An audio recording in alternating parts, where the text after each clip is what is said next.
Hey everyone, and welcome back to Joe's Roadkill Bar and Grill. Today we are going to ask the age-old question, is one man's trash another man's treasure? A couple weeks ago, about 3 or 4 weeks ago, Tony from the Life Eternal vlog, he sent me a message saying, hey, I got these used CDs here, $5 each. If you're interested, let me know. And as it turns out, 6 of those CDs from that rather gigantic list he sent me, I was like, yeah, I kind of want to get these CDs from you. But to be fair, a lot of these were totally blind purchases, which is something I don't really do anymore. And ultimately, you know, we had to ask the question here, is one man's trash, Tony's trash, going to be my treasure? Well, let's find out.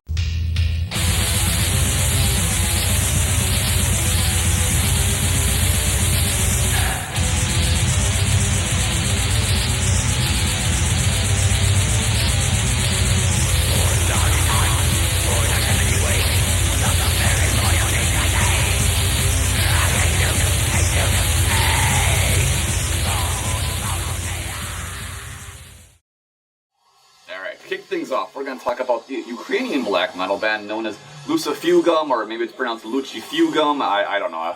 I looked it up, and apparently it might be Latin for Lucifer. I don't really know. But, yeah, Lucifugum, we'll go with Lucifugum, why not? Sounds good. Lucifugum. This is their album Involtation. So the early demos and the first couple albums from Lucifugum are very, very good and very underrated. If you are into early Nocturnal Mortem, you will absolutely love the demos in the first couple albums from this band. The band was originally started in the late mid-90s by Balameth and Faunus, and basically the first couple demos and albums, they had members from Nocturnal Mortem fill out their ranks. Unfortunately, in 2004, Balameth passed away, and then eventually Faunus was like, fuck this, I don't want to do this stuff anymore. So at some point in time, I guess maybe 2004, Lucifugum basically became the project of a guy named Kleist, who had previously just worked as the lyricist in the band, and then his wife, Alina, basically became the main songwriter and just the driving force behind the band. And then she had various session members fill out the roles like drums and bass and stuff like that, whereas she just did vocals, guitar, and maybe bass too. I don't know. If you look on Metal Archives, there's quite a few session members. A lot of notable Ukrainian musicians have worked with this band. Even the guy from Drudka, Roman Zienko, he was involved in one of the albums. So, yeah. And ever since Alina and Kleist kind of took over the band, they've been very prolific, releasing a lot of albums. I think they have like 18 or 19 albums altogether since 2001. So yeah, so having already been kind of familiar with the earlier stuff and really enjoying it, I was like, well, what would this album sound like? And, well, I understand why someone would want to sell this. Well, basically what we have here is very raw black metal, very straightforward, and although there are some interesting riffs here and there, and I gotta be honest, if there was some synths in the background, this probably wouldn't have been a half-bad album. But there is one problem that absolutely, instantly kills this album, and it is the drum work. I don't want to assume anything, but like, did they hear Saint Anger and think, oh yeah, that metal snare sound, that's what we want in this record, right? Right. That's what you get in this. A lot of that just very metallic snare sound that is reminiscent of Saint Anger, and it is just as obnoxious and awful as you'd probably imagine. What I don't get though is like, when they got done recording this and mastering it and all that, they must have sat down and listened to it and been like, oh yeah, like, this is how we wanted this album to sound, right? So what happened there? Who would want their album to sound like this? All I can say is that if this album had had a better drum production and had a little bit of backing synths, it wouldn't be a half-bad album. But with these drums being what they are, this is just a catastrophe here, and it's almost unlistenable. And I mean, don't get me wrong, like, there's nothing really brilliant going on here. It's very straightforward, raw black metal, but just there's little things they could have done just to make it considerably better.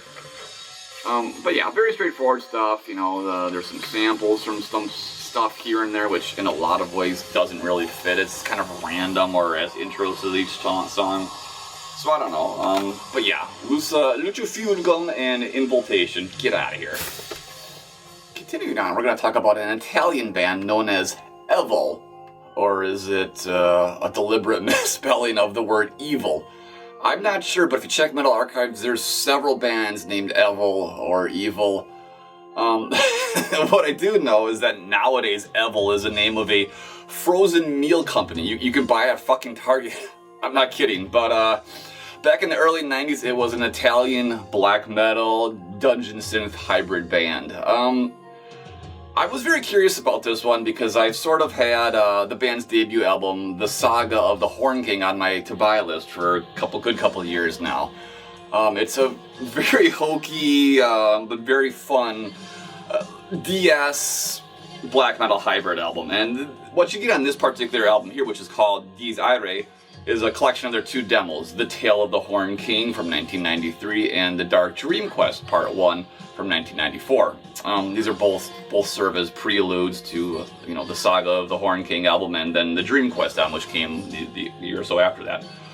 What we have here is very hokey, very just, I love this. I don't know what to say. I'm a sucker for just chintzy synths and just, I don't know, a little bit of comedic appeal in my black metal, even though it's probably not intended. It was probably, pretty genuine when they made it, but, all these years later, it's pretty silly. So, the majority of the music is more synth-based. There are some guitars and drums, but the guitar riffs are very simplistic, nothing that's going to blow your mind. So the main highlight here is the synthesizers, and if you're not into that hokey dungeon synth style, this isn't going to appeal to you at all.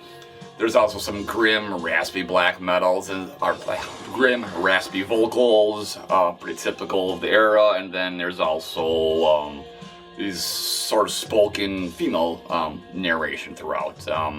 She's from, the band's from Italy, so she has a very strong Italian accent, which is strangely alluring, and yeah, I like it. So there's the front cover. And there's the back. Stop glaring. Yeah. So there we can see kind of a picture of the band. It was a three-piece band. They did expand over the years to a full band, and I guess at some point in time they also became more of a gothic metal band, but I have not confirmed that. That's just what they got written on Metal Archives. But yeah, I totally dig this, man. I don't know what else to say. This is just fun. This is when you're in the mood for just something a little more silly, and just, if you're just a sucker for chintzy synthesizers like I am, something that's like kind of reminiscent of old video game scores from like the early 90s or even 80s, this could definitely appeal to you. But yeah, this obviously demo collection will be the place to start if you want to hear everything, but definitely look up their album, The Saga of the Horn King. It's a very good album, well worth checking out. The next band, project, whatever you wish to call it, has a long history. It goes all the way back to 1992 and has a very cult reputation, and by some is, probably considered to be some of the best black metal ever wrote. Yeah. So, the band in question here is Mutilation, 2 albums, Black Millennium, Grimly Reborn, and Sorrow Galaxies.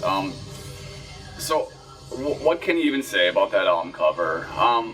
It is simultaneously the best and the worst black metal album cover ever made.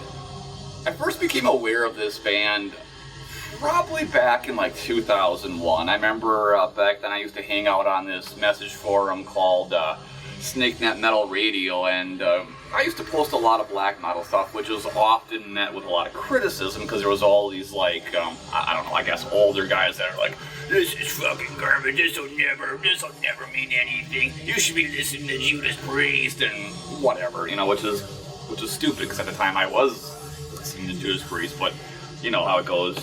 Yeah, people gotta be gatekeepers and act all tough and true and whatever. So yeah, it was probably back then when I first became aware of Mutilation. Probably around like 2005, I finally heard Mutilation through their album Vampires of Black Imperial Blood or whatever. Very legendary album, the French black metal scene. I thought it was okay. Like, I didn't see what the big deal was, I guess. I was like, oh, it's pretty standard, raw, grim, depressive black metal. I'm not really picking up a whole lot of greatness here, but sure, whatever. Yeah, so Mutilation in the early days was sort of more of a full band. There was a couple members in and out, but around 1996, it became just the solo work. The William Roussel, he's a French guy, so you got to say it with a lot of air. William Roussel. Better known as his stage name, Metalness. Since 1996, it's been his solo project, and he has put out, he put out 5 albums after it became a solo project. Black Millennium being the 3rd one, and this one, Sorrow Galaxies, being the 6th and final one. So, what can you say about these albums? It's very straightforward, very just raw black metal. I don't know, man. Like, I don't understand like the reputation of this band. Like, an interesting thing about this band too is that like back in the day, like this was really cult, obscure stuff. Like, you didn't just like buy this shit off of like eBay or whatever, Discogs. This was harder to get back then. So, but obviously everything's been reissued many times, and obviously Discogs and all that kind of stuff makes this stuff easily more readily available nowadays. But I don't know, man. It's not bad. Like, there's some cool riffs in this album. There's some cool riffs in this album, but there's a drum machine which really takes a lot away from it. A real drummer would have greatly helped, and pretty sure, like a lot of solo projects, he probably could have found a session drummer if he didn't want to, work that closely with someone. He could have found someone just to come in and record the drums, and he would have had a much better product. But yeah, I mean, I have to keep at least Black Millennium just because of the cover. I mean, I love it. It's so chintzy but so awesome at the same time. Yeah. And then when I opened the booklet here and saw this, I was like, okay, that's awesome too. Fuck me, Jesus, indeed. I'm gonna say something right here. How many people fucking spit and shit on Cradle of Filth in the 90s? I mean, bands, fans, journalists, fucking everyone, and then you have a picture in your booklet that's very reminiscent of the fucking Jesus shirt or whatever Cradle of Filth put out in the mid-late 90s. I don't know. Maybe it's just meant to be edgy. I don't know. Whatever. So yeah, there's a better look at Metalness. I've heard some people say that this is disrespectful to people with disabilities too. So it's a very controversial album cover, I guess. I don't know, man. Everyone's got a bitch about something nowadays. I'm in a wheelchair. Fuck you, man. Lyrics, oh. Yeah. Then for Sorrow Galaxies. Sorrow Galaxies is a little bit different in that it's the songs. There's just 4 long songs, and yeah, I mean, there's a bit of it drags a little, I'm not gonna lie, but there are some cool riffs here and there. And honestly, it's actually, I take this back what I said. It actually sounds like maybe a real drummer was used here, but I cannot say for sure. No one's really credited. God, what is going on here? Is this necessary?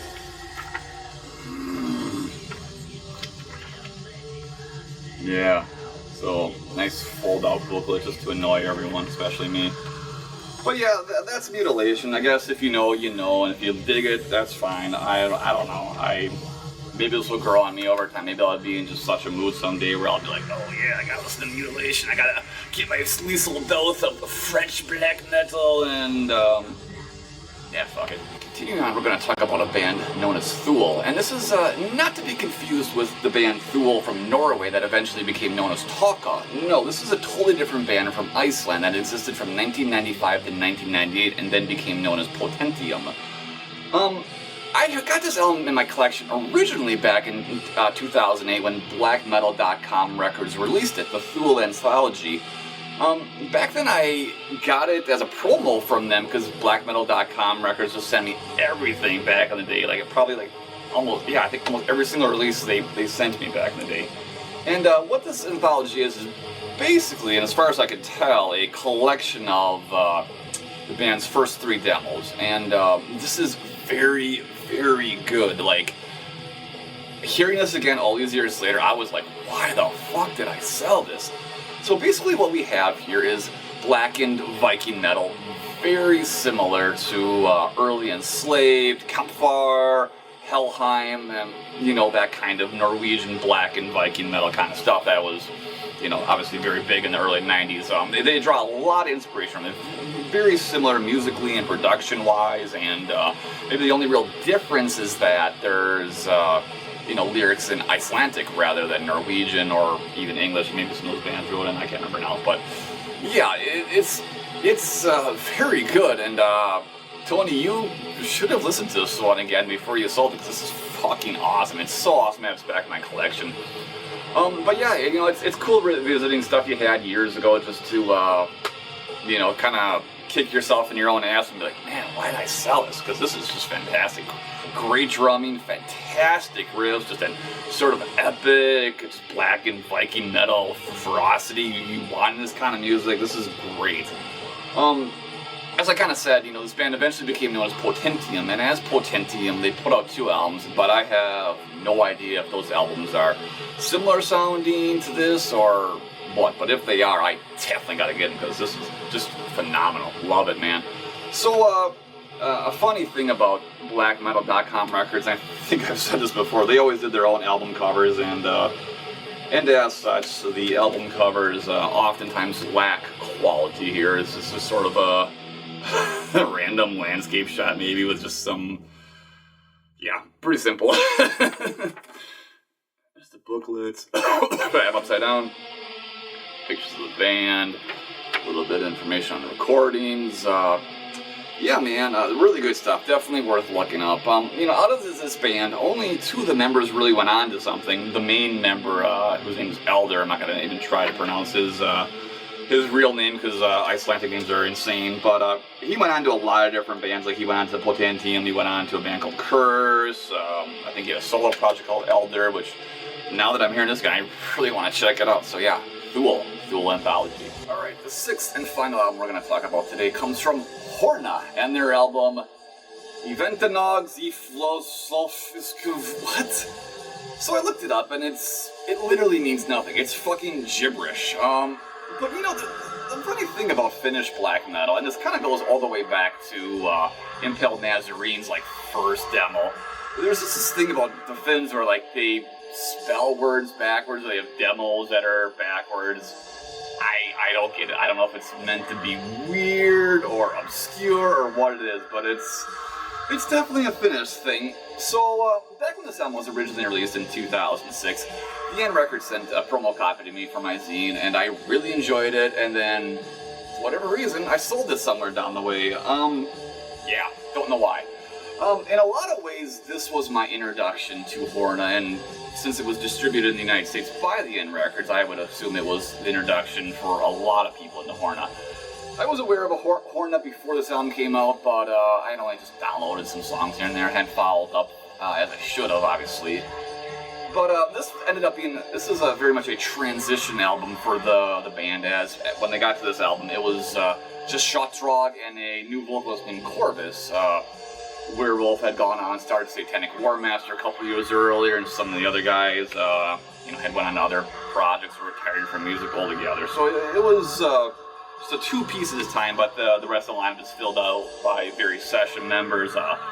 Lord Sarcophagian from Baptism played guitar or bass or something, and then one of the guys from Hammer played the drums. Yeah, so obviously Horna musically has not changed that much over the years. They've always maintained this raw black metal style that's very underground, very underproduced, but has that grim character that you want and expect in black metal. But there's always that strange melodicism within their music that I absolutely love, and it's, I think getting this album back then originally kind of set the stage for my future love for Finnish black metal.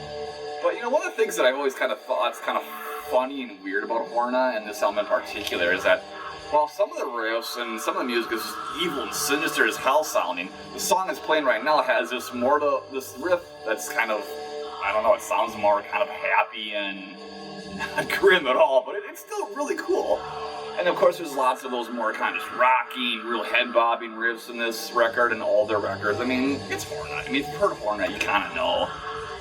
But yeah, this is a very good album. I have always enjoyed this, and you know, again, I don't know why I would have sold it. I don't know why I would have sold it. Can't even hold on to the fucking thing. So yeah, some cool artwork on the front cover. This guy's casting a spell. Yeah, what is he summoning from the pits of hell? I don't know. But it's gonna be evil, and it's gonna cause some problems for anyone in the vicinity. But yeah, yeah, Hornet, man. I mean, if you know, you know, I guess. And if you don't know, you should probably get on that, because Hornet's good stuff.